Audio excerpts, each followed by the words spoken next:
Welcome along to another episode of They've Been Doing It All Day, Sir. I'm Ben. And I'm Chris. With round 7 in the books, we've got some things to talk about, so let's get stuck in. How's your week been, lad? Yeah, it's been good, actually. Long Easter weekend. Enjoyed over the weekend, which was, an eventful one. A lot of sport going on, a lot of family events, a lot of getting out and about with the kids. Them discovering cycling tracks as well and learning how to navigate speed bumps, falling off of bikes. So, yeah, it's been a fairly eventful one. But what about yourself? How was your Easter weekend? Yeah, it's good, cheers, mate. Went over to my partner's in-laws on the Sunday. Had a bit of a feast. I cooked a ottolenghi lamb. I saw. So good. So essentially Middle Eastern lamb from the Jerusalem cookbook. So I thought it was very... very in tune with topical, very topical for the weekend. It's a fantastic recipe. You let it marinate overnight as well, didn't you? Yeah. What flavours are in it? Give me a taste. There's about 12, 13 different spices in it. Ooh. So the first 8 you roast on a cast iron pan, and then you put it into a powder, and then you add in sort of your corianders, oil, salt, pepper, that sort of stuff. And yeah, just I've sort of adapted. So you're supposed to just put it all in a bowl and then mix it, whereas I've now started put it into a blender and turn it into a paste. Nice. And it seems to work a lot nicer as well. And you can make some amazing sort of gravy sauce from like the fat and the water that you add to base it. Sounds delightful. Yeah, it was really good. And then we also had a massive T-bone steak as well. So it was a very, very heavy meat orientated Sunday, which was pretty awesome, all washed down with some very nice wine. Round yours next year for the Easter long weekend. But talking of flavours, one thing that I've discovered recently that I actually enjoy and like is Vegemite, which okay, which I randomly was thinking about this earlier because I got back from the gym and I had a Vegemite BAP. And are you a lover or a hater of Marmite back in the UK? Neither. Don't go anywhere near it, to be honest. I lose my shit when my partner leaves a Vegemite on the It's an Australian thing. And then she goes in with the butter. Double dips. So there's Vegemite all over the butter. And I'm like, and then I can taste it. And I'm like, I just wanted butter. I didn't want Vegemite as well. So the old knives get left out in my house as well. They get left on the side with Vegemite all over them, butter all over them. Does my head in. To be fair, I'm one of them, but I try and make sure the butter, like the actual blade, isn't on it, because we've got a wooden chopping board, and if you leave it on with like the butter or the Vegemite, it can then stain the board.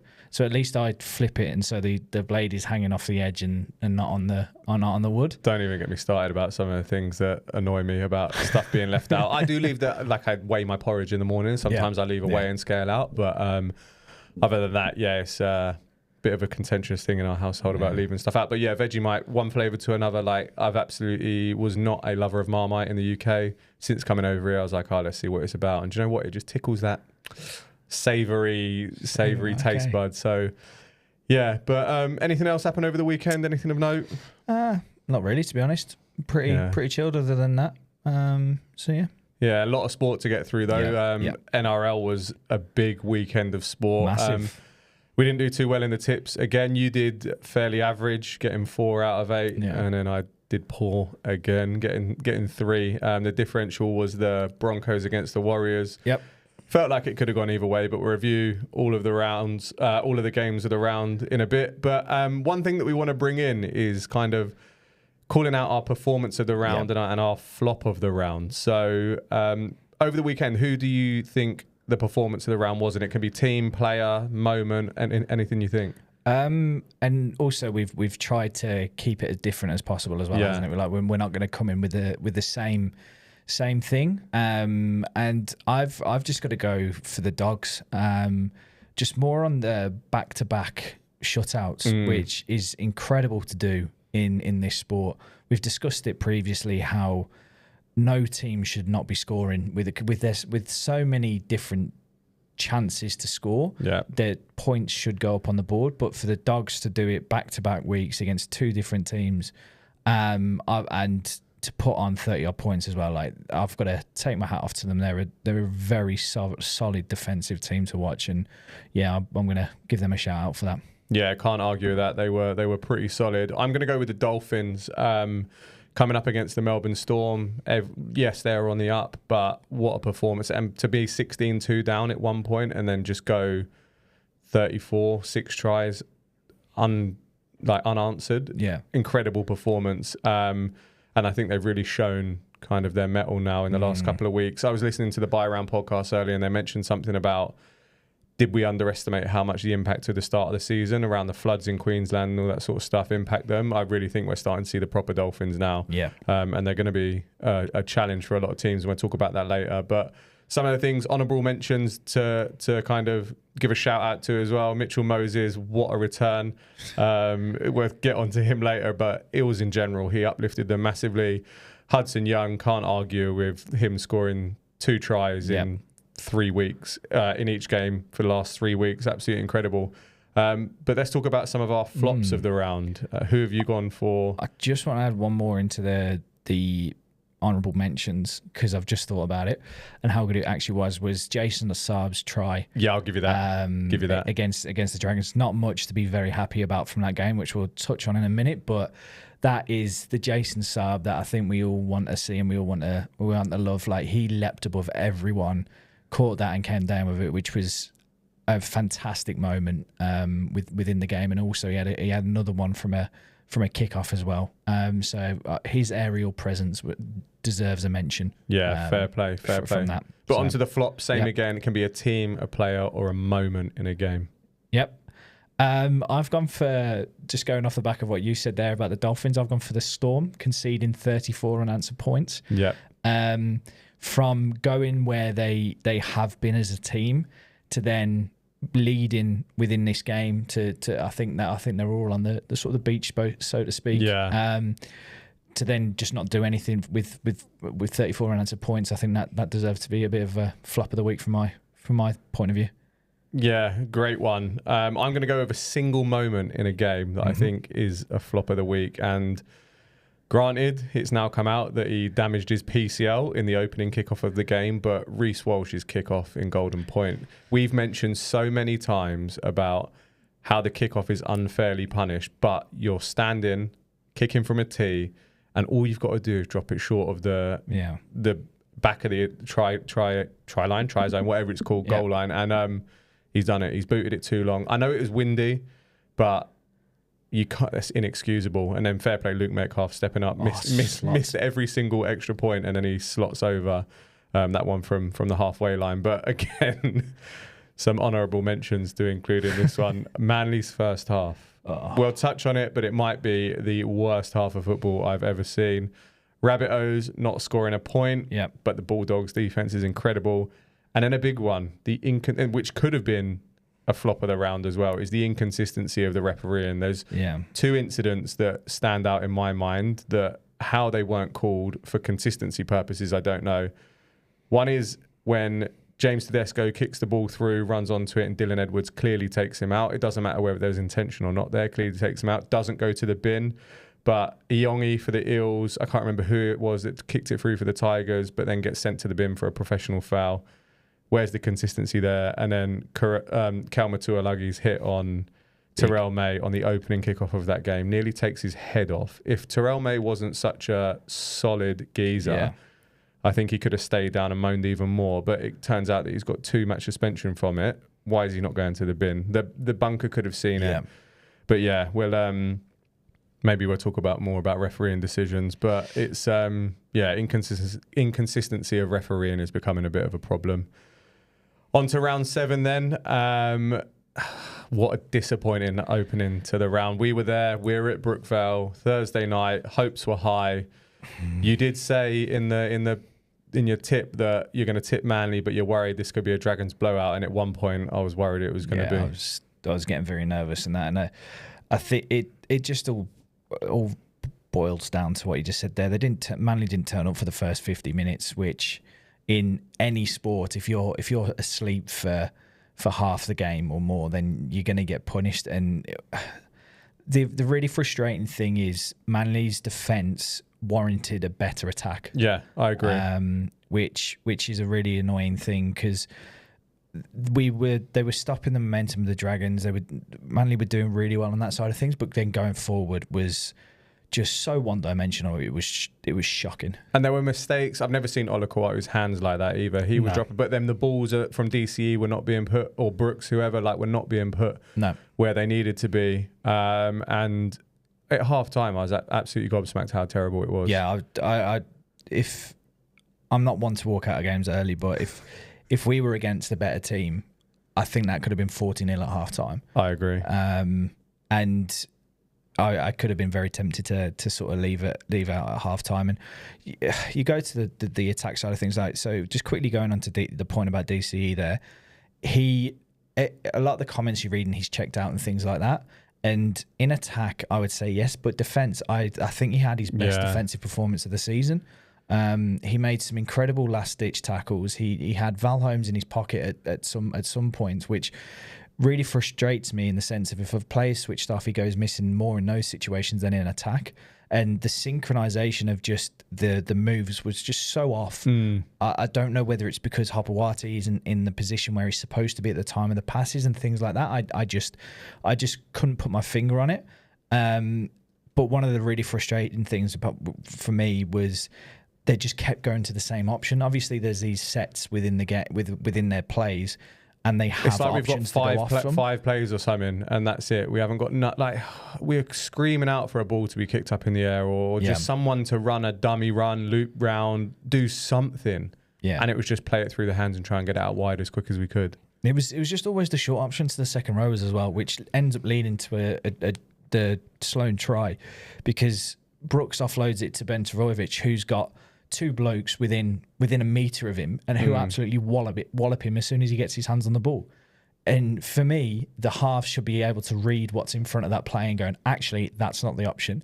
I'm then going to loop it out to the back. One thing from that as well, considering Tolu Kola's touted as one of the fastest guys on the team, Ruben Garrick from the far sideline was the closest one to him. All right, he was going forward and he was jogging through probably, but still, I don't know. It was worrying signs.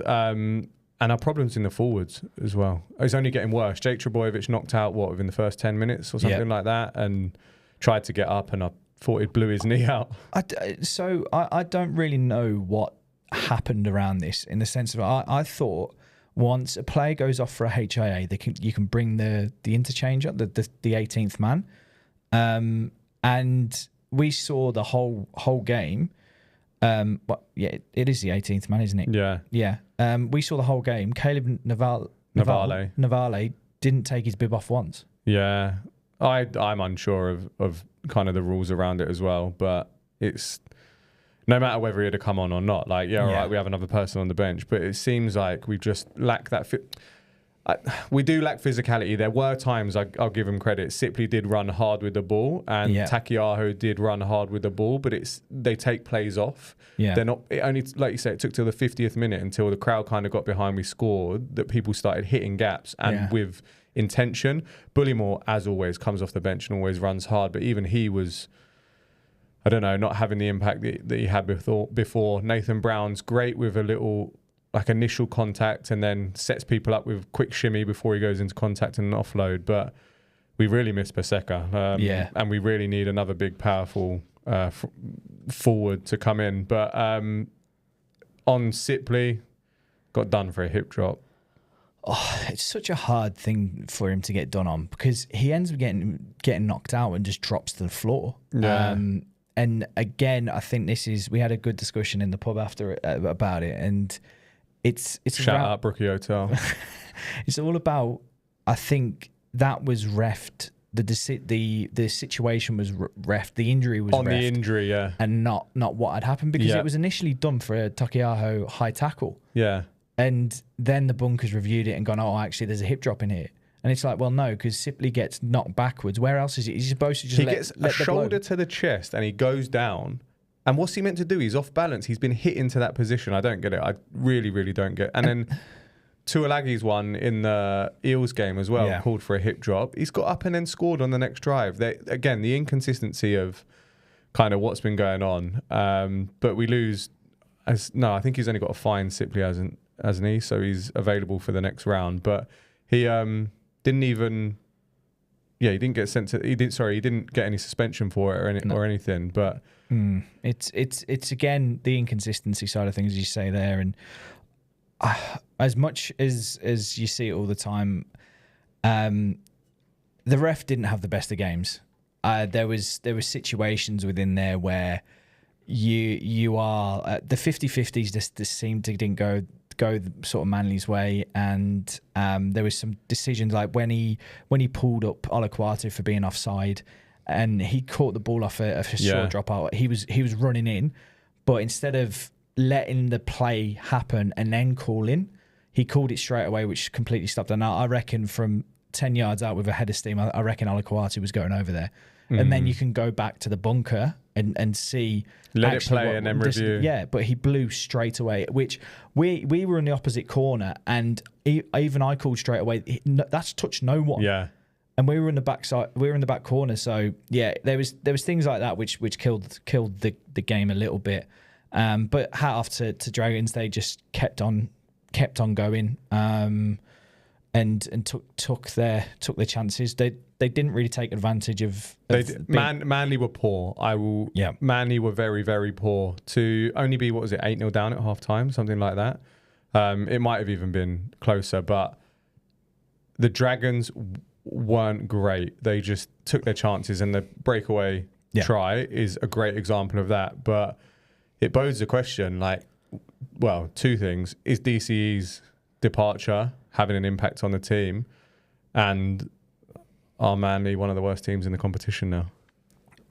With the DCE side of things, it's I don't know, because everyone's speculating. Yeah, because if it really is, the coaching staff need to make some big boy choices here, and do what they need to do. But who captains the side after, right? Because Turbo's out weekly. Yeah, he's not consistent in the team. Give it to someone like Garrick, who's there week in, week out. Do you know what, Luke Brooks I'd even consider. But exactly, there's two consistent leaders there, and the attack side of things, he's not doing the kickoffs anymore. He doesn't seem to be as kicking as much. The ball tends to go through Brooks' hands a lot more than it did previously. Yeah. One of the try, I think, the Kohler try, Brooks DC linked up, which created an overlap for and created a gap for Hopewatu to go through. There's just none of that. I can sit here and rant all day about it, but it goes back to I firmly believe that we just don't have the impact in the middle as we had in previous rounds. We're not drawing in the defensive line to then create the overlaps on the outsides. If you a lot of the other teams have got those big bodies to be able to do the hit ups in the middle, which creates and brings in 2 or 3 extra players to then be able to recover and then whip it out, and then you've got overlap. So we'll see if that all changes with Turbo in it this weekend, and if it was a little bit of a Hopewatu was just a little bit off with his timings, but I'm not going to hold my breath. I thought last week was a bit of a meltdown about Manly. This week it's only got worse. And then to solidify everything, the Panthers decide to hit form, and we've got them this weekend. So enough of Manly though. Yep. We'll rattle through the fixtures. Up next though, your performance of the round: the Canterbury Bankstown Bulldogs sticking 32 past South Sydney Rabbitohs. Bulldogs 6-0. Can anyone stop them? I said this a couple of weeks ago, and I think it's going to be really hard to stop the Dogs because they get inside everyone's heads. They're very chippy at what they do on the field. They've got a good following as well, and they've got 65,000 at the Accor Stadium, which we said a few weeks ago does not need to hold club rugby. But when you get 65,000, if you can do that week in, week out, 100%, it's unreal. And those boys are loud as well. So they were. They were even getting in the head of Jai Arrow as well, giving him some on the sideline. But that's what I mean. It's like if you've got that mentality on the field and the fans follow suit, it rattles players. Sometimes you go to these grounds and it is all very nicely, and it's just there watching it. So it should be at times family occasions to be able to enjoy games with the family, but you want your home ground to be intimidating, hostile, and hostile. You want people to not want to play that. Like one of the things that was always said about Birmingham when we were in the Premier League is teams didn't like coming to us because of how close we are to the fans are to the pitch, And it's like whenever they came over for a corner towards the home ends, they just got pelted with abuse, and it feels like you've got the fans right on top of you. And I very much feel like this is what happened on Friday with the Dogs. Imagine the Dogs packing out like. They will never go there because the Rabbitohs and the Roosters are there, but the Allianz, 45 of them just going mental. It'd be unreal, and they were just incredible. Matty Burton was back; he was pulling the strings, and this is what I come to is like the mentality side of things, and we've seen how other teams have sort of adapted to new signings. But question I've got for you is Stephen Crichton, has he been the most impactful signing over the last 2 years? I think he has. You come from an elite mindset, elite mentality at Penrith, and you try and bring that into wherever you're going. And you can see that in, Jerome Luai, and we're talking about the Tigers and the circus there in a bit, but Jerome Luai is having that sort of impact on the Tigers, but Stephen Crichton is the one that set the benchmark. He's gone to the Bulldogs. He leads by example, has high standards of everyone. And even, I don't know if you remember, the lead when they were walking out onto the field, like he was stopping them. I know they're probably waiting for the music and the timing, but it really looked like everyone, they were going to war. Yeah. And he was standing behind them. And if he said jump, they'd say how high. Like that's kind of the mentality that they've got there. And he leads by example as well. He puts his body on the line. When he breaks with speed. There's him running down the sideline on one instance, just trying to get as far as he can, as hard as he can, and just run over any Rabbitoh in the way. But I can't think of another signing that has had a bigger impact in the lot since his move, and since we've been watching the NRL. Really, like he's one of my favourite players. Like, I'm so happy he plays for New South Wales. Yeah, his leadership, his just physicality, the way he speaks as well. He's a very well presented gentleman. I saw him on NRL 360, I think it was, talking about a few things, and he just comes across as like a real professional. But yeah, what about the Rabbitohs? I put in the notes here that Latrell back to fullback before the teams were released, and it appears that experiment of Jai Gray has ended. Latrell's been named at fullback. Yeah, I feel sorry for Jai Gray. I don't think he could have really done much more. He's got the most meters in the competition as well. Exactly, he got the most meters for the Rabbitohs again on Friday, and this could be a little bit of an issue of his size. Like, I think he can be so impactful. He's so quick and he's a threat constantly. But in saying that, they're maybe a little bit worried about his undersized to put him on a wing. Yeah, because he's 14, isn't he? Yeah. Which saying that, Shane Williams is arguably one of the best wingers to play rugby union, and he was like 3 foot tall. True. So it shouldn't automatically go down to that, but I feel sorry for Jai Gray. I don't think he could have done much more at the back for them. Continuous when the halves were changing each week, and again it takes a village to win a game, not just one player. So and the Bulldogs are that village. Yes. They include the community in with the crowd as well, and they are showing what having crowd support can do. But it's not getting any easier for the Rabbitohs. They've got the Storm up next, so we'll get on. Who knows with the Storm? Who knows? But onto the Storm. So the Dolphins beat the Storm 42 points to 22. What a fast start by the Storm. This is the Storm that we know. This was the Storm against Manly. This was the Storm against the Warriors. I thought they were going to put 50 on them. In the first half. They just looked so good in the attack, and everyone was getting involved. So, sort of Ryan Pappenhausen going over, like Xavier Coates going over, Kane Bradley. Like Pappenhausen was doing all right with the boot as well. So it was ticking along nicely. He got 2 out of the 3. Then bang, out of nowhere, here come the Finns. Exactly. And what was it at half time? It's 16-12 at half time. They brought it back. And when I was watching at half time, I was like, if the Storm get the next score, they're likely going to run away with it. Well, they didn't get the next score, and the Dolphins absolutely ran away with it after half time. They blew them away within 15 minutes of the restart. And there was some incredible play. There was little flick out the back. I think it was from Qatar. Is that who's their 7? Qatar. Qatar, yeah. And then the big guy with the tattoos, I've forgotten his name as well. He was the Bulldogs guy, Max King, that scored his first try in 80 games. But was it Ray Stone? That was it, Ray Stone. Yeah. He played well, and they just blew them away. And what happened to the Storm? Like, if you stop them, if you rattle them, if you get in their heads, are they vulnerable? It seems like they are. And linking to the game before and the Bulldogs, it'll be interesting to see how they go against each other, because will the Bulldogs' defensive effort be able to rattle the Storm? 100%. You would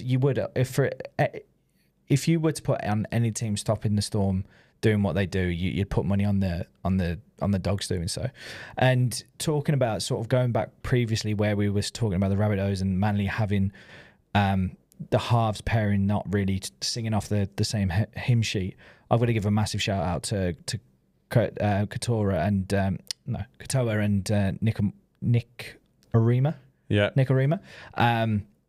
God, they looked so good together, orchestrating that attack with just such ease of a veteran conductor. It was incredible to watch. They were creative as well. They were doing exactly what Manly couldn't do in terms of getting the ball, dummy runs, inside out, and the Storm had no answer for them. No. Like there was a point I remember. I think they went over for that's the 6th try, and it's almost like the Storm were turning around, looking at each other like, "What has happened to us here? Like, we've been absolutely turned over." But yeah, there's shouts of Izzy Qatar potentially playing for Queensland as well in Origin, which it's all hotting up. There's a lot to talk about in terms of who's getting selected, who's not getting selected, and I think we've got some potential players that are going to make a shout for themselves in some games coming up. But I tell you who did also impress me, Herbie Farnworth. I said earlier, a couple of weeks ago, that he hadn't had a great start to the season, maybe hadn't found his feet, found his rhythm, but I felt like he had a great game and one of the English boys standing out there. And I just a little, I was reading a bit about this game as well, and just a bit of historical context around it. It was the first time the Dolphins had beaten the Storm. Yeah. And for Melbourne, it was the first time they've conceded 40 consecutive points. Wowzers.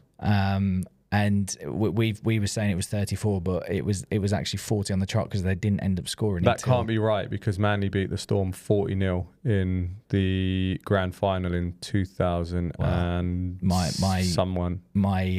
My stat may be wrong there. Your sources may be wrong, because they definitely lost 40-0 to Manly, because it's the highest winning grand final in history. Because the year before, Melbourne beat Manly, I believe, 36-12 or something like that. But either way, it was 40. It was 40. What year was that? 2008. 2007. 2007. 2008. Yeah, because the year before, I'm pretty sure, was the one where Melbourne got done for the salary cap breach as well. So Manly should have another.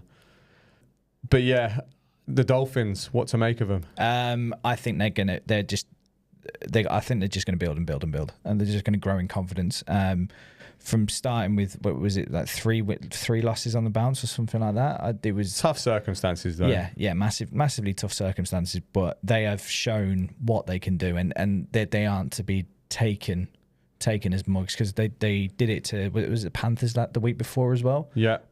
So they've just done it against two of the best teams that have been over the last 3-4 years of the NRL. So I think people have got to sort of stand up and start taking notice of the Dolphins. Another stern test for them this week, though. They got the Canberra Raiders, which we'll touch on in a bit. But moving on to dipping over the pond to Auckland, the Warriors 20 beat the Broncos 18. Now, we split this one. You decided to go for the Warriors, and I went for the Broncos. And Broncos went over after 3 minutes, I think it was. And I was like, yeah, this one's in the bag. And then they were terrible.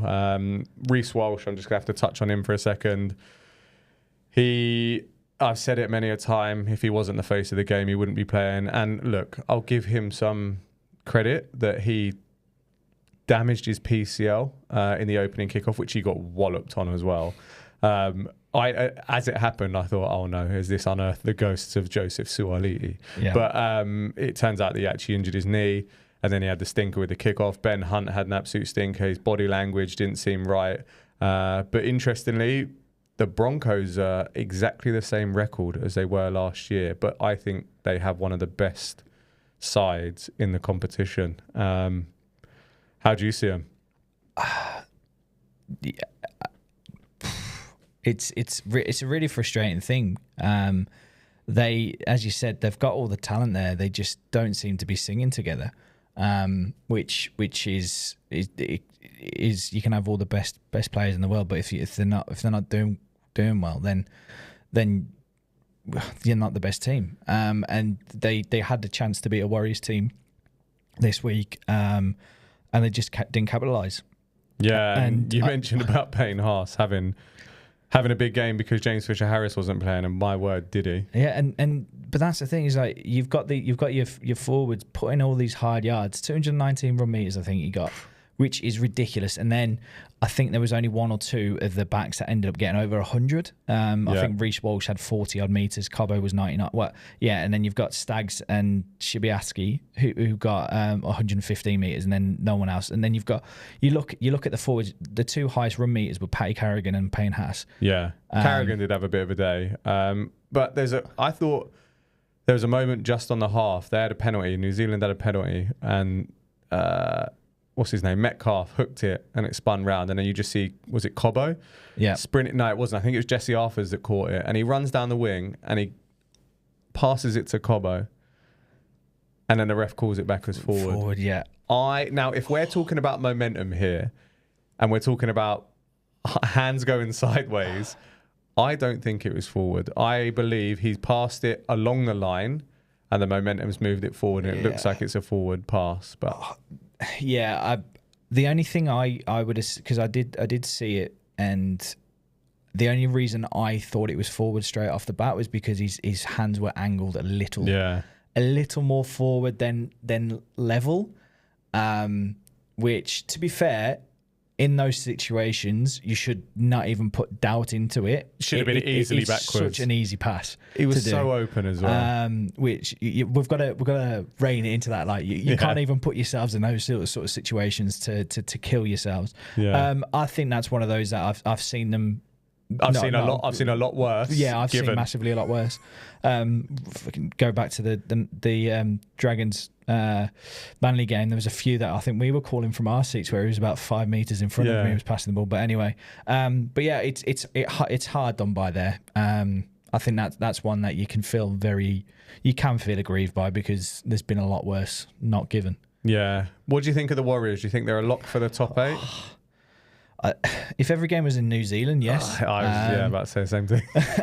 I could agree with that, but I don't know what it is. But as soon as they get into Australian airspace, they tend to not bottle, but they just don't seem to be the same team. I think they'll be in the mix. In the mix, yeah.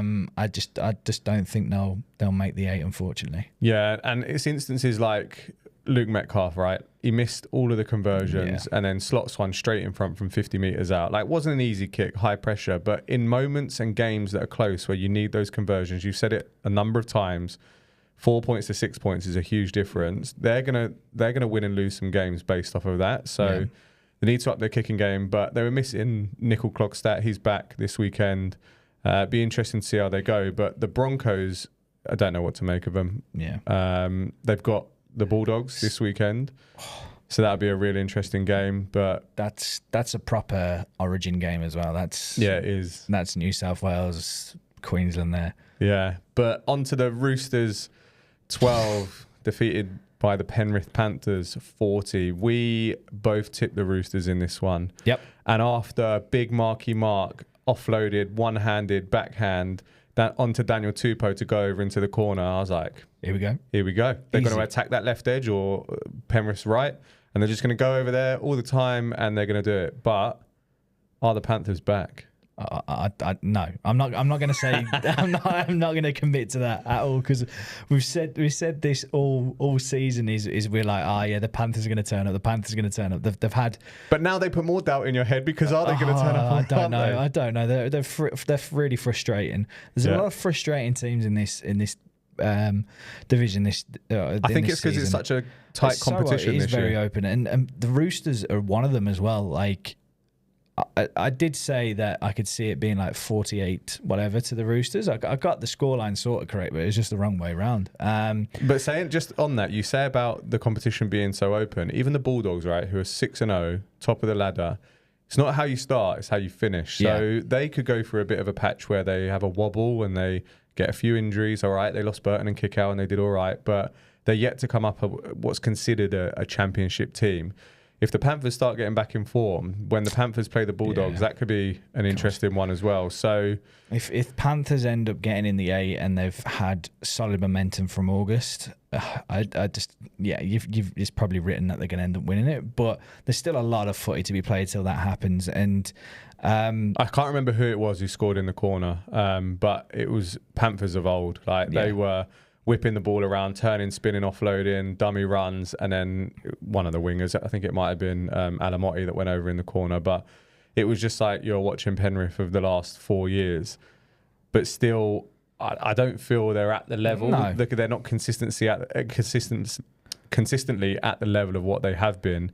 But what an audition of a game for the New South Wales fullback Tedesco against Dylan Edwards, and for me, there was only one clear winner from this. If Edwards starts getting in form, he's the best. In my opinion, like he's the best fullback within New South Wales, and it showed last year when he was brought in game 2.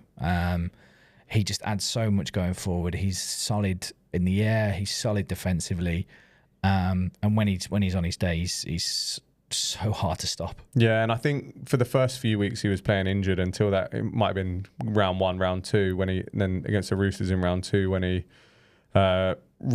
injured his groin, but he wasn't 100%. That time off that he's had, all right, last week they got battered as well, but he's finally found his fitness, I feel, and we might start seeing the Dylan Edwards of last year. And again, it will be a wrap. There will be no competition for that fullback spot if he continues to play like he has. Interestingly, something I've just thought, a number of fixtures have been played and reversed. I wouldn't mind finding out if any team has actually won both of those games, because the Roosters won the first one, Panthers won this one, Broncos beat the Warriors quite badly, and then the Warriors just beat the Broncos. The Tigers beat the Eels. And then also they lost to the Knights. And then beat the Knights. So it'd be interesting to see. Did the Warriors play the Broncos, or was that the first time they played? I might have made that one up, actually. I might have been thinking of the Tigers against the Eels, actually. That's where I think I was going with that one. But it'd be interesting to see if any of those within a short period of time have actually won. But this is a massive points turnaround as well, isn't it? So It is. But what to make of the Roosters? Again, they're a team that's stacked with talent who just don't seem to be clicking. Yeah. Which it's sort of really frustrating from that point of view. And are they just trying to have you can't even say that they're having a sort of a season on the beach sort of thing, because they shouldn't be. They've got such a solid team. That they should be more in this game than they are. They lack depth, though, and that's the problem. They've just lost Nat Butcher through MCL, I think it was, and Mitch Kenny's been suspended for 2 games for that one. But again, inconsistency of refereeing, hip drop, but not your... Who knows what a hip drop is this now, because it wasn't your conventional hip drop, but he's blown his knee out. Are they reacting on the injury because he's got an MCL injury? They've now suspended him for 2 games. Who knows what it is? But again, that's another loss for the Roosters. That's another person they've got to dig to the bench for to bring in a replacement. They've just signed the concreter. I've forgotten his name. Taylor Lasalu, I think his name is, as a... is that his name? Yeah, as a permanent sign-in. So... It's now off the job site. Yeah, it'd be interesting to see what they're like when Sam Walker's back. I think they are missing that consistency. He won't be back this season. Well, I know. Oh, he might be. There's talks about not rushing him back and all that sort of stuff. But him and Brandon Smith, when they come back. Yeah. I think that's what they're missing in their sort of middle side of things, is just that creativity to a certain Angus extent. Crichton wasn't playing at the weekend as well. Yeah, which is a big loss. Miss. But yeah, we'll see. I think they'll be creative in certain aspects. I think they may just finish just outside the 8, and it might be down the points difference, because they are shipping some points. They are. Which it can come all down to what it comes down to at the end of the year. But we'll see how they go. And on to the Titans 20, Raiders 30. What a fast start by the Titans. I didn't get to watch this one because I had a family commitment, which I was travelling over to. So I put it on the radio and I just heard them score one after the other. And I messaged you and said, wow, what mugs we look like predicting the Raiders. But what a comeback. Yeah, unreal. And I think you even mentioned it was like spoon-worthy. I think you dropped that in there as well. And like Hudson Young, man, what an absolute boy. Ignited that sort of comeback. He's just been incredible all season in the second row. He has. And Huddy Young, call-up potential for New South Wales. He's got some stiff competition in there, though. He's got Liam Martin, Angus Crichton, Big Hamole Olakau'atu, Jacob Preston is going well for the Bulldogs, and then Keon Kalama-Tungi for the Rabbitohs. It's going to be two of. If you want an attacking and defensive threat, I don't think you look much further than Hudson Young. No, and at the moment he's a standout performer in that position. And this is my concern about Origin. They're going to go on past like stalwarts, people that have been called up, and like, don't get me wrong, Angus Crichton and Liam Martin were hitting incredible everything that was moving in Game 3 last year. But if we're going on form, no doubt Hudson Young gets picked. But another person that for me was a standout in this game as well was Tom Starling, someone that hits everything that moves. There's one point where Regan Campbell-Gillard, I think, took the kickoff, was running it downfield, and I saw replays of this, and he just targets Tom Starling. He goes, instead of sitting there and waiting for him to come to him, he's like, nah, not having a bar of this. Bang, wallops him, forces an error, and turns over. And they're the sort of performances that you need. So yeah, massively. He'd had a few quiet weeks, to be fair to him, and I was bigging him up quite early on. He started like a rocket. Yeah, I even mentioned that the possibility of him getting an Origin call up in that hooker position, and it's good to see him coming back into it. And the Raiders were just asleep for the first like 10-15 minutes of this game, and then they just come back and just do what they do best, to be honest. Exactly. And not we both. I predicted the Raiders to be spoon contenders. I've admitted that I was wrong from the past couple of weeks. Where do you see them finishing up now? They're good. They're good. They are very good, and they're a good favourite, I reckon, to be in the 8. I think I had them just outside. But if they continue like this, they've got attack. One of the things that they have, which I think pulls them out from those others that are like 8 to possibly 13, 14, who may be in that mix, is they've got attacking threat from everywhere. Yeah, they've got their second rowers, Matty Nicholson and Hudson Young, who can score tries. They've then got their centres and wingers who can score tries. They've got creativity from Fogarty in there as well, and Ethan Strange has had a fantastic season so far. So they've just got so much where they can hurt you from, that it's just not funneled in from one avenue, which I think is going to have that. And do you know what? Other than the sort of the lapse against Manly, they've been pretty solid in defence as well. So I think they're going to be. That's where they're going to edge ahead of everyone else is from their attacking prowess. I've got them now, and this is the biggest turnaround in history, I think. I've got them finishing between 3 and 7. I reckon. Really? They're looking strong. My concerns are Jamal Fogarty. We read on the way over here that Manly are actually going to offer him a 3-year contract. There's talks of him staying at Canberra. Is that going to cause any issues? Because we've seen how transfer sagas have caused issues recently. They potentially could lose Hudson Young going into Origin. They potentially could lose Corey Horsburgh playing for Queensland, and they could potentially lose Jamal Fogarty as well. There's talks around him representing Queensland. So if any of those eventualities happen, that might rock the boat a bit.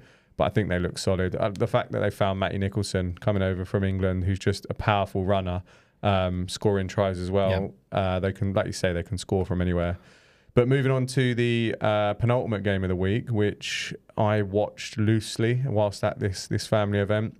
One thing I can tell you, though, is the Newcastle Knights got battered by the Cronulla Sharks. And are the Knights the worst team in the league? I nearly put this down as the highlight of the week. It was the Knights scoring in the first half of a game, which I went back... Since round 2? Round 2. I went back and looked at... And I was shocked to see that this is the first time they scored, because they scored late on last week. I think they scored late on a few weeks previously. They got shut out by Was it the Dogs they ended up getting shut out by? Possibly. They got shut out by someone.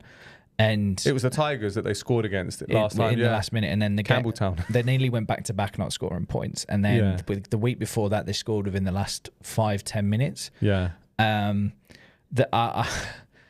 It's I can't believe I'm saying this, but they are more one-dimensional than Manly, which is bonkers, which is mental. Mind you, it's similar to Manly. The threat that they've got Ponga, they've got Best, they've got Marju, who had a day. He got 200, but he did have a huge breakaway run, but he had 200 and something odd meters. They've got Kai Pearce-Paul again, his attacking threat. I just don't know what's going on. And then I heard earlier is their head coach head on the chopping block, but he's just signed a new 3-year deal. So nice little payout if he does get sacked. Exactly. But the Sharks just do what they do. They ran the ball hard for New Blake, ran the ball hard. Who's the fullback? Kennedy. Kennedy just had a game as well. He's now top of the Dally M standings, overtaking Jai Gray. So he's had back-to-back weeks that he's gone good in. But yeah, it's not looking good for the Knights. I think they've got a similar issue to Manly in the sense of that their pack isn't as effective as you would hope. Like, they've got some big boys in there. Like Leo Thompson isn't exactly the smallest of human beings.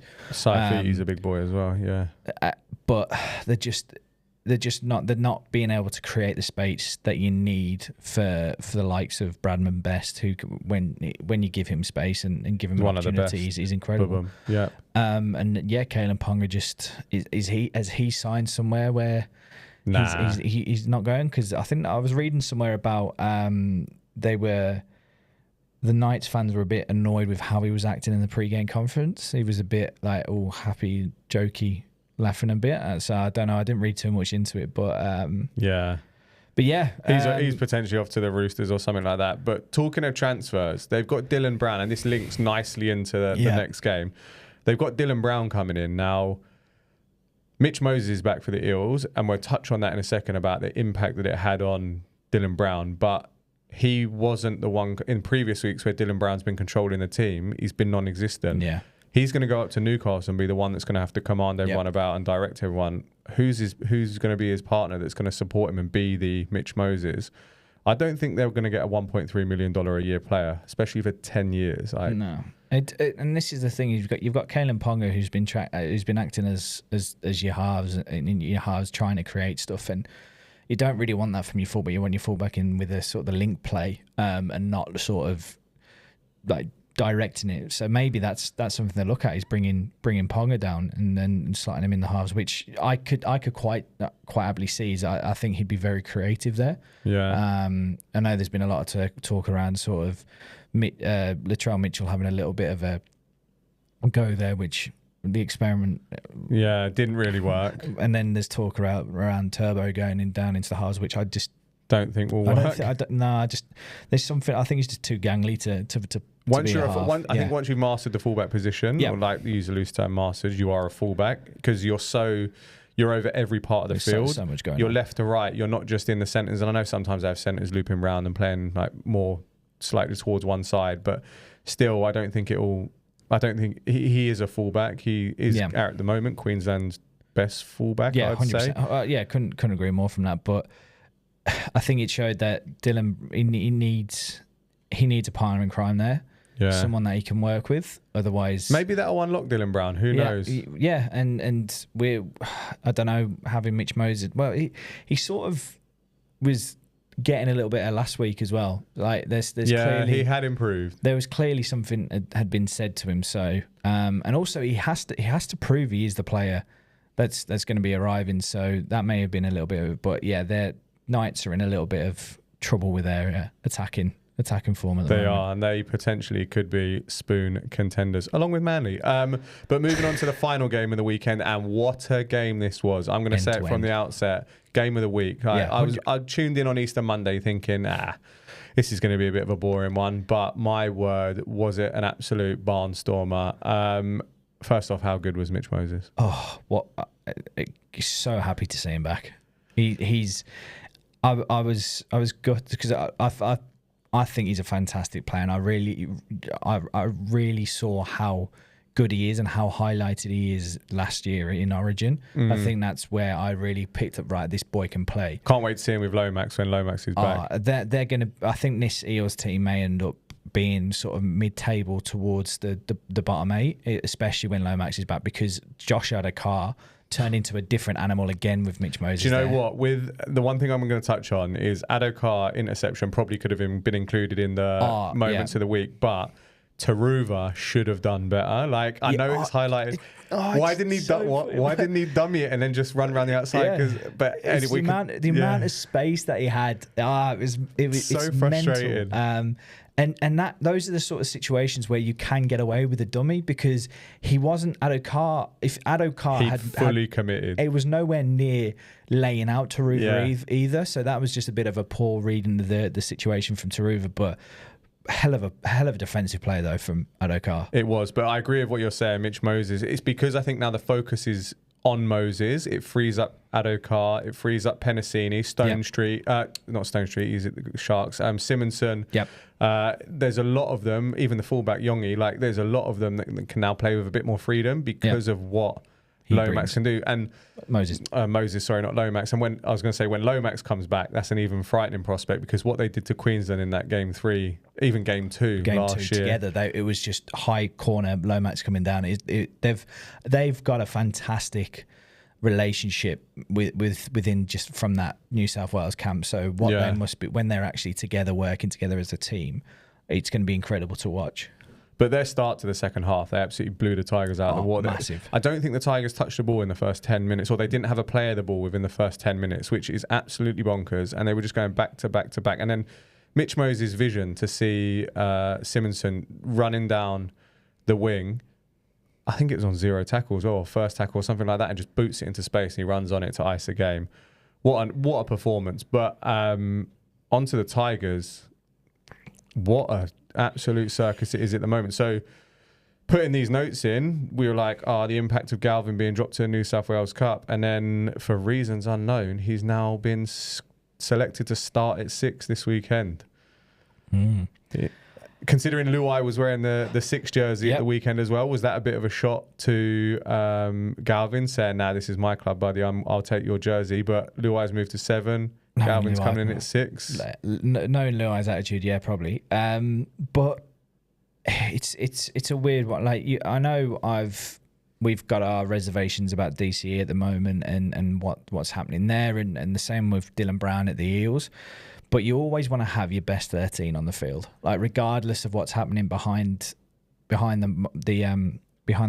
Benji Marshall's job's on the line. Like, if he doesn't pick his best team and they lose, like they did at the weekend, would Lachie Galvin have made a difference? Probably. Of course he would. Adam Dewey, like, he's a lot better than him. Who, like, Galvin and Luai are a lot better than what they had out at the weekend. So could he have impacted that result? Probably. I think there just needs to be the trust of when they're in those white lines, they're going to perform to their best ability. Because you listen to some of the great teams that have played together within football. You had Andy Cole and Teddy Sheringham, who I think absolutely hated each other, but when they were playing up front, they were a fantastic one of the best combinations. Yeah. And I think Roy Keane says you don't need to make friends with your teammates. You just, as long as you're all pulling the same direction. And I think that's the unfortunate. Now we're in the era where social media does explode things up. There's leaks to the media where things can't be kept in house, and they can't be dealt with. And I just think they just need to get over it. He's not going to be in there. We were discussing the car way over here. Like, I think the mental side of it is he's announced 2 years away that he's not going to be there. Yeah, which is crazy. And why? Like, it's just one of these. Let the even DCE 7 months before or whatever it is. Like, why would you even do that? Just announce, like, tell the team privately. I may not be. It's never staying in. But it should. And this is what I can't get a head around. It's maybe because there's no transfer fees when it comes to players, and they do tend to just move around on a free.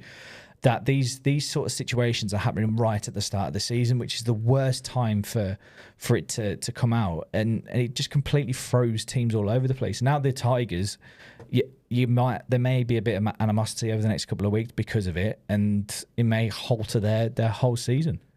Yeah, indeed. they've got a tough one this weekend as well. They are up against the Sharks. Lockie Galvin's been named, so it'd be interesting to see how they go. But one player that, again, was an absolute standout, I thought, for the Tigers was Terrell May. Yeah. Like, he's another one. We spoke about Hudson Young potentially making a push for Origin. Terrell May, apart from Payne House, to me is the standout front rower in the competition. That is an incredible partnership, Terrell May and Payne House. Yeah, physical, run the ball. Like, they just know how to do it. Like, I look at the position, I look at the others that are up for contention for front row from Origin. You have Mitch Barnett of the Warriors. You have back fence Spence, who's great off the bench, although he's named to start again this week. Regan Campbell-Gillard, I don't think he's in contention. Both of the Saifiti brothers, so the Newcastle and Dolphins, and then Stefano Toya-Kamano, who's at the Storm, who I think is within a shout. So for me, if I had to pick 3 or 4 out of them, it would definitely be Terrell May. Payne Haas would be the first on the team sheet. Like Jake, I don't think he's going to get selected this year. I think he's well off the pace. Mitch Barnett, I think, is a lock as well, and then it's one more out of those. So we'll see how it goes. But what next for the Tigers? Sharks this weekend. It'd be interesting to see how this circus impacts them. Yeah, and the Sharks are the Sharks are a team to be taken. They are a team there to be beaten, and I don't think it's the worst thing for them to be coming into this because they can push all the things aside and they do have it in their lockers to be able to be creative and possibly beat the Sharks. I don't think it's the worst thing that they're playing the Sharks, but again, it's all what happens between now and when they play, and if they do settle all that animosity that's been going on. Yeah, I agree. And one thing from this game as well, just to touch on, we mentioned about the refereeing decisions earlier. There's one that I left out. Mitch Moses try save and tackle where he's absolutely gone through the head of the guy in the corner with his forearm. One, it's not been given a penalty try, and two, he's not been sent to the bin for it. I don't get it. I don't get the consistency. You see people brushing people's chins with a forearm, and they get sent to the bin. Do you know what I think it's screaming for? This weekend there is going to be a crackdown on high shots, and we're going to see 8 sin bins within the first 3 games. Bins. Yeah. So but one thing I will say, what a weekend of football it was. There was some great games this weekend, and we've got another long weekend of games. Not necessarily a long weekend of games, but another long weekend in Australia, as it's Anzac Day on Friday. But we're kicking off on Thursday at the Suncorp, 8 p.m. An eagerly anticipated test for the Bulldogs. They're coming up against the Brisbane Broncos. Let's see what the bookies are saying. We've got the Broncos at $2.59 and the Bulldogs at $1.50. I think this is the closest thing you'll get to State of Origin without it being State of Origin. And I can see the Dogs going up there and causing a bit of mayhem and a bit of havoc. And I'm going with the Dogs. I believe the Suncorp's going to be packed out for this one. They're going to want to create a hostile environment, like we've said. Reece Walsh is out for Brisbane with his knee. Brendan Piacora's back. No one really missing for the Bulldogs. I'm going to go for a Broncos win in this. I think there's something about the crowd are going to... And they're so unpredictable. You don't know which Broncos team are going to turn up. And Madge has he's said to have run a tight ship and have high expectations during New South Wales camp. I think he's going to rocket them this week, and they're going to come out and they're going to have a point to prove. And I reckon they're going to hand the Bulldogs the first loss of the season. So we've gone different on the first one. This is an interesting start to the week. Someone's going to be 1-0 up after game 1. Interesting. Then on to the Friday 4 p.m. kickoff. Now, this is the Anzac Stalwart game. This is for the Anzac Cup. It is the Sydney Roosters $1.73 against the St. George Illawarra Dragons at $2.11 at the Allianz. Again, another potential for a good atmosphere. Where's your money in this one? This is a tough one, actually. You got a team coming off of a win, which they were just the better of 2 very poor sides, and then you've got another one coming off the back of an absolute hammering. And I'm going to go for the Roosters in this one. I think at home, and if the Dragons turn up anything like they did against Manly, I think the Roosters have more in the attack than Manly did to put some points and sort of punish them. Yeah, it's a difficult. I agree. It's a difficult one to pick. This one, the home crowd could potentially give them a bit of a boost, a bit of a pride thing as well to play on Anzac Day, and especially there's a little trophy on the line as well, the Anzac Day Cup. I'm gonna have to back you with the Roosters as well. I think we're both gonna go Roosters, and Tuapoloto's missing, which is it's huge. That's such a big thing for Dragons. So yeah, we'll go with Roosters on this one, and then 6 p.m. on the on the Friday, 6:05 over in New Zealand, in Christchurch. This one though, this one isn't in Auckland. It's not the Go Media. It's at the Apollo Project Stadium. The Warriors $1.32 against the Newcastle Knights $3.41. Up the wires. Up the wires. I think I'm gonna have to say it this week. I think I'm gonna have to up the wires. But I'm telling you, if someone's gonna put on a performance this week, Kalen Ponga going to New Zealand. Like he's been there's news that he wants to play for New Zealand, and he represented the Maoris in the Maori All-Star game. If he's going to show up, it's going to be in this game. But Nickel Clockstat's back for the Warriors. He's the biggest name that's kind of back for them. Few names back for Dylan Lucas is back for the Knights. I just don't think they've. No. I don't think they've got enough. Let's go up the wires. Let's get a Warriors victory in this one.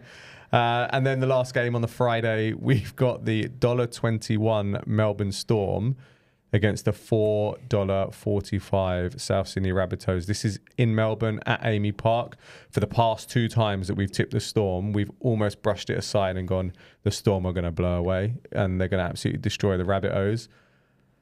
What's your thoughts on this one?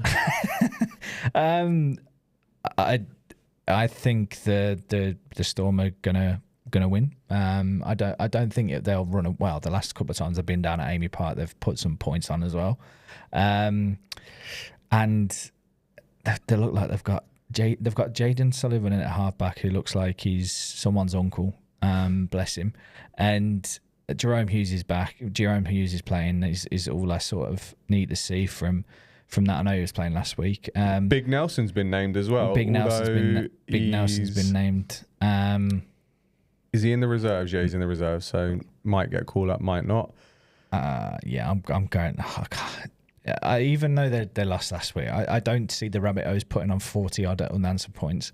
And Bellamy's talking about bollockings, like Bellamy's going to have given them a hairdryer treatment. So I'm going to go for the Storm. There were some strong comments by Bellamy after last weekend's fixture as well, saying it's the worst. I think there was a few words in there I can't remember, but he said it was pretty bad. One interesting thing for me is Latrell Mitchell's been named at fullback. Do I think that's going to have an impact? No. I think the Storm are going to absolutely batter them. I think this one could be 40-odd points. There's just something about me. The fact that the Rabbitohs didn't score a point against the Bulldogs. They didn't look good. And I think Melbourne are going to absolutely blow them away. So we're both tipping the Storm in that one. On Saturday, we go to the Queensland Country Bank Stadium up in Townsville. We've got the $1.41 Cowboys against the $2.92 Gold Coast Titans. Tight one. This is a lot closer than the odds. Cowboys coming off the bye. I think I'm going to go for the Cowboys, just because they've had the week off, and Titans are just like all over the place at the moment. Not much. I don't really have much in depth about the sort of the Cowboys, but to be honest, it's at home. It's up in Townsville. It's going to be God knows what it's going to be. I reckon might be a warm one. Yeah. Even at 5:30. So yeah, I'm going to go for the Cowboys home advantage. Yeah, I think I'm going to join you on that one with the Cowboys. The Titans got David Fafita back. Is it Jaden Campbell that they've lost though? Like he's been said that he's going to be out for a fair period of time. Who's a bit of a loss for them. But I think the Cowboys have got enough. Yeah. John Bateman was out the game before the bye with illness. He's back in. Yeah. I just think the Cowboys are on a bit of a roll, and with the rest that they've had, I can see them tucking the Titans in. Little Queensland fixture up Derby. there. Queensland Derby up there. North versus South. But can see the Cowboys getting it done. And then to the Combank the 7:35 p.m. kickoff between the Penrith Panthers and the Manly Warringah Sea Eagles. Panthers $1.48. Sea Eagles $2.65. We will be in attendance at this one, sitting in the general admission south stand, cheering the boys on. But are we going to be cheering them on to victory? So for anyone listening, our away attendance for Manly games is 0-4. 0-4. 0-4. So I would, if I was a betting man, I would tell everyone to put it on the Panthers to win. Saying that, I am not going to, regardless, I am not going against my team. I just don't believe in it. I will be tipping the Sea Eagles, but I reckon this could be 40-50 to the Panthers, and we're going to get absolute, just pulled to pieces. If we're not 20-0 down in the first 20 minutes, I'll be very happy. These are some bold words, but I am going to go with the logic. Okay, let's listen. That when I tip for a team, in recent weeks, the other team has won. Yeah. Okay. So I'm gonna pick the Penrith Panthers. Okay. One, because I think they're gonna win, but two, I'm hoping that that effect takes place. That I'm gonna manifest that the Panthers, because I've picked them, they're gonna lose to the Manly Sea Eagles. If we lose this game as well, we in a strife, because we've then got the bye and then we've got the Sharks at home, which isn't looking good. So I'm hoping we win, but I think the Panthers get this done. Hopefully having Turbo back will change up the attack a little bit. And Hopewati on the wing, which will be good. Yeah, Hopewati back on the wing, which will be nice to see. I will be meeting some mates very early afternoon, so a few beers for you. Hopefully I won't remember too much of it. I've decided I'm going to take a few weeks off the drink. I just feel like I need to do the old weight. The scale's going back up, so I think I want it to go the other way. But on to the Sunday game, 2 p.m. or two Sunday games there are. It's the Canberra Raiders $1.55 against the Redcliffe Dolphins $2.56. This is down in Canberra at the Geo Stadium. This is another tough one to call. This is a really tough one to call. I'm just going to say you go through the team list and it's pretty even in all positions. The Dolphins have lost Kafusi, who's a big enforcer, MCL injury, which may have an impact, but I believe he didn't play that much of the last game, and they still pulled off a pretty impressive performance. I'm going, just because it's in Canberra, I'm going to go Raiders. Hudson Young 2 tries, Matt Nicholson 1. Is my prediction. Lump on. I'd love to know the odds of that, but I'm going to join you on that. I think the Raiders have got too much for the Dolphins. I said this last week about the Melbourne Storm and it went the wrong way, but I do believe that the Canberra Raiders down in Canberra will want to put on a show for the home fans, show that they are top four worthy. And I believe that they're gonna get it done. I agree with you. I think Huddy Young's going to score another one, maybe not two, but I think he's going to get one in there. And then on to the final game of the weekend. We are at Leichhardt Oval. We visited there. We saw Manly play the Tigers, and guess what? Manly lost. But we got the West Tigers $2.98 against the Cronulla Sharks $1.40. Nico Hines has started to hit a bit of form, both sort of playing and with the boot the last couple of weeks, which is quite handy. It's going to be a good physical middles game with Terrell May up against Ado Fanua-Blake, so that's going to be good to watch. But in saying that, I still think the circus around Lucky Galvin is still going to impact them this week. And I reckon the Sharks are going to win this game. Yeah, I'm not going to cause any controversy in this and pick the West Tigers just for picking's sake, because I did that last week with the Warriors and Broncos just to be different. I think the Sharks are too strong. I think they've got a powerful run game through the middle. It'll be great to see them come up against the Terrell May, see him running the ball. But for me, I think the Sharks just do what the Sharks do. They play good footy. They get it out wide when they need to. They run through the middle when they need to. And I can see them, beating the Tigers at Leichhardt. So, it'd be one to keep an eye on. But again, another long weekend. I've got a wedding to go to down in Kiama, so I don't know how much I'm going to be able to watch these games. But I will be keeping an eye on the scores, and I might have the phone on here and there on the Friday just to check out and see what's going on. But yeah, Formula One. Let's quickly touch on that over the weekend. So Piastri again. Piastri wins again. The Australian boy wins again. A little bit of controversy just around the penalty that was given to old Maxi V. Do you reckon he was in front? I saw Christian Horner holding out photos. Regardless, Verstappen shouldn't have even been in that position in He's the first place. He's a knobhead. Yeah. He just dive bombed essentially in that corner, knowing that he was going to just fly over the edge. He didn't brake to go into the corner. He didn't look like it was turning. And Piastri just held his line. But yeah, it was good. It's good to see that the old McLarens are still flying through. With a bit of a good for an English team there. And weird thing that he only got a 5-second penalty and not a 10. And the stewards came out and said it's because it happened on the first lap. We're only going to give him a 5-second. And didn't Lando Norris also get a 5-second penalty for lining up outside his box or something like that? No, I think that was a couple of weeks ago. But he crashed in qualifying. Old Lando. But yeah, that's the Verstappen effect. He's only having a 5-second penalty over a 10-second penalty. I can't stand him. I cannot stand him. Every time something happens to him, I'm glad. Hope he doesn't win the championship. No. I hope someone else wins it. I'd be happy if it's either one of the McLaren boys, either Norris or Piastri. Yeah, we've got ties to both. One's English, one's Australian. Mad that. And then light touch on the Premier League and the League One updates. Chelsea finally got a decent victory. Last minute Pedro Neto winner against Fulham, and what a strike it was. Do you know what? For all the doom and gloom you bring on this podcast, I haven't realised how high up Chelsea are. Yeah, but yes, and that was from a few run of games earlier in the season. But it's not looking good for us making the Champions League, which I'll be honest with you, I don't think we're a Champions League team. No. I believe we are Europa League level. Hopefully we win the Conference League. I can't even remember who we got in the semi-final, some team. But anyway, we finally got a victory in the Premier League of some quality against Fulham. Pedro Neto scoring the winner. We did go 1-0 down though, brought it back. So it's good to show a bit of stones, few marbles.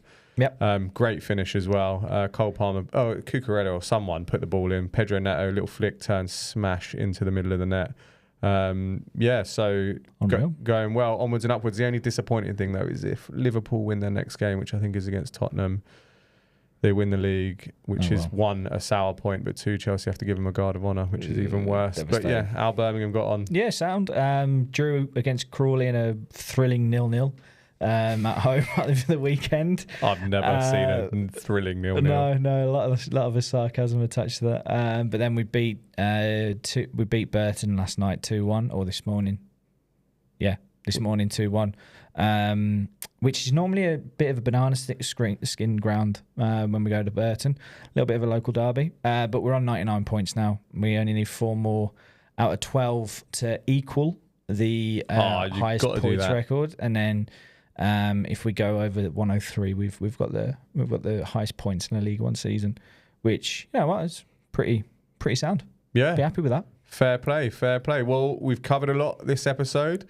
That we have. And what a week it was of sport. Like, there's a lot coming. It's all coming thick and fast. Now we've got to start thinking about the Lions as well. Who's getting selective for Origin? There's a lot going on. But thanks again for listening to this week's episode. What a weekend we got lined up. Looking forward to reviewing it all next week. But we'll catch you in the next one. Sayonara.